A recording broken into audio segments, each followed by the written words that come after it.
What's up, folks? My name is MysteryGomez, and welcome to my first episode of Food for Thought. Food for Thought is a show where I basically just encourage you to think, just like the title explains. I talk about maybe questions that I usually have or that other people have, or just anything that requires you to think, so hopefully you enjoy it. Love. That four-letter word that is so powerful, just hearing it makes you think of all sorts of situations. And that is a good thing, because since the beginning of time, people have experienced love. I mean, that explains why you're here. And not only humans can express it, but also animals. That also explains why you're here. So I'm here to explain not one, but three questions. What is love? How do we show it? And why does it hurt me? So let's get into what he said. So what is love? Well, according to the definition from Google, it's an intense, deep emotion. I'm in love! It's a person or thing that person loves. You're my love. And it's a deep sexual attachment to someone. It's not what it looks like. Ancient Greeks believed that there were four forms of love: kinship and familiarity, basically loving the ones you've been closest around; friendship, basically loving your friends; romantic desires, loving the ones you want to be around with, or you should say marry; and self-emptying, basically loving you because you are awesome and doing the things you love.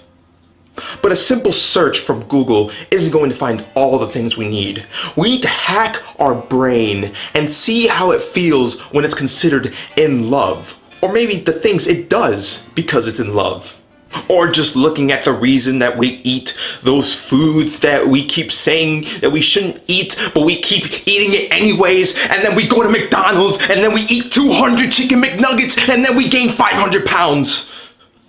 Or something like that, you know. Love and all of that. So when your body is in this ooey, gushy feeling that is known as love, your body releases this wonderful hormone known as dopamine. Dopamine is this drug that gives you that high sense, which is the same drugs that are found in tobacco and sugar. When your body releases more of this drug, you want more of it, which is why people do such spontaneous things just to get that rush, such as going on dates. Dates are good because they give you that correct length of time that allows you to learn new things about him or her while doing things you normally wouldn't with him or her.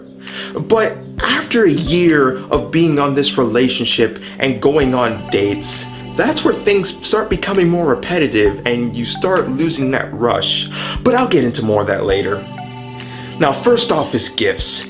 Gifts is a perfect way to show love because it requires you to think about them and expecting nothing in return.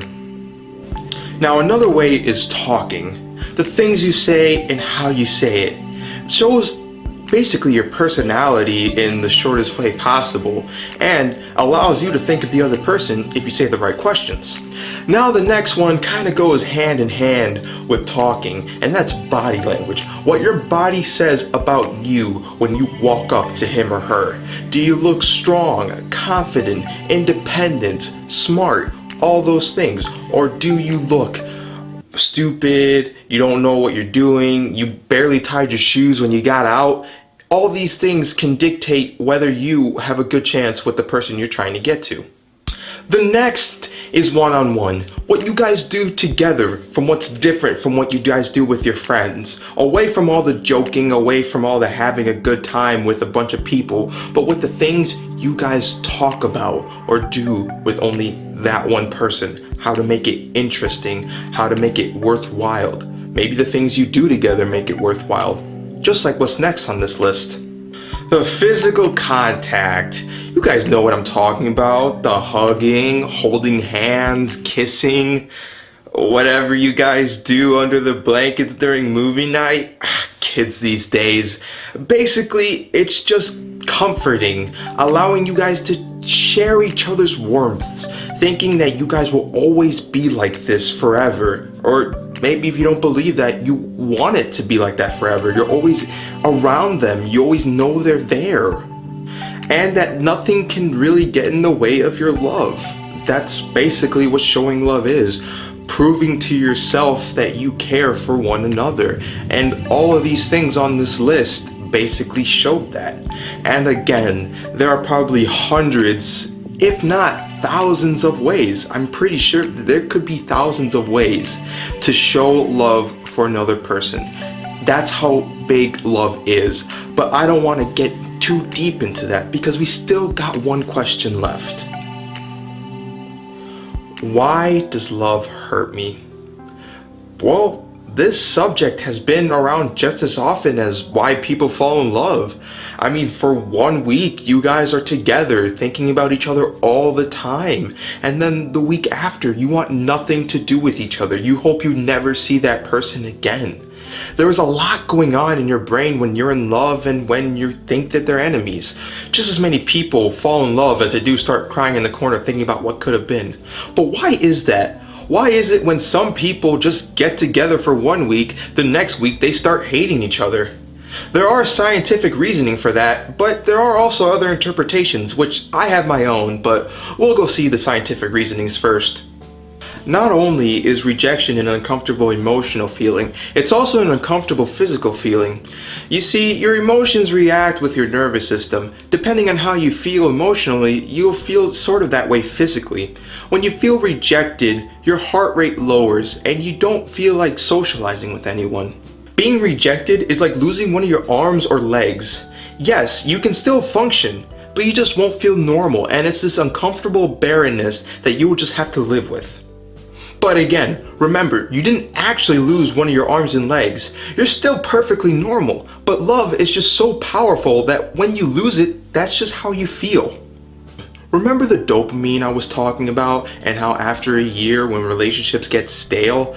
Yeah, they kind of go hand in hand when how a relationship can go bad. You see, when you start doing the same things with your loved one, you start getting less dopamine and things start to get stale. So what you thought was excitement and rush just is not there anymore. And then comes the arguments and the not talking and then the where did we go wrong in this relationship?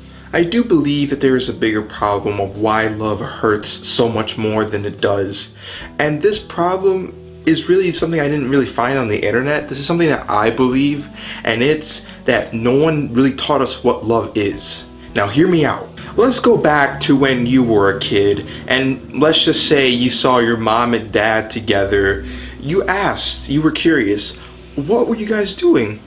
Maybe they said, oh, we were kissing, or hugging, or holding hands.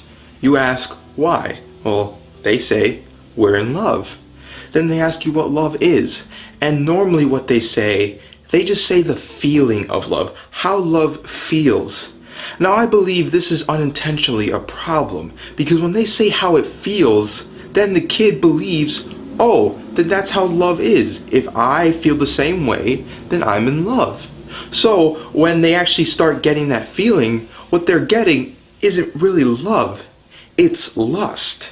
So when they see normally the opposite sex and they say, wow, I'm in love, they're not in love. They just had the feeling of lust. And lust is just a sexual desire. Nothing more and nothing less. But since we think that is love, we try going after it, and then usually end up with pie on our face, embarrassed, thinking, why did I ever go out with that person in the first place? We have nothing in common, we argue all the time, and it was just pointless in the first place. But hey, just because you think love is just like a Disney movie doesn't mean it can't be. It's just very unlikely for that situation to happen. Maybe we were supposed to believe that as kids, that love was just like a Disney movie, because now as responsible adults, we know the truth, and now we know what we can get. And now we can have our own definition of love without having a movie tell us what it is, or our parents just say that it's something that two people do together. I believe that love is where you care for that person no matter what. That is true love, and that is something I believe we all try to get our own way, our own definition, our own time. You guys can believe whatever you want because love is just that powerful. It can be defined in any way you want it to be. I guess you can say that it's like a clay. You know, it starts off as a ball, lumpy and uninteresting, but if you take the time to start putting in the details and the hard work, maybe you'll have yourself a work of art that you can show everyone. And they can be like, wow, how did you get that? Please show me how you made this work of art. But what do I know? I'm just some idiot from the internet. I've been Mr. Gomez. You've been kind. If you made it to the end of this video, I really do appreciate it. And I'll see you guys next time. Now, if you excuse me and Mark are going to eat some chicken nuggets.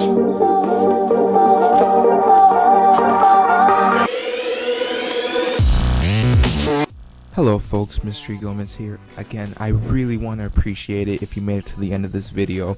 You know, love was something that I just never understood as a child. I kind of don't understand it now, so I just felt like, hey, what if I just make a video trying to explain it sort of a bit, but not explain it too much where people will get an answer and only decide to pick that answer only. I just wanted to make it so people will have it in their minds and to go out and find your own kind of love. Please subscribe, like, comment, favorite, all that stuff, because I really want to keep doing this. I want to keep doing it because I love it, and hopefully there are some people out there who love this video, and I do not want to disappoint. I want to keep coming back week or every other week after every other week, and coming up with something fresh and new, always learning, always trying to be funny, hopefully in my own way. You know, trying to have fun with YouTube. So please do all that stuff to support me, and I want to thank you. So have a good rest of your day, and I'll see you guys next time.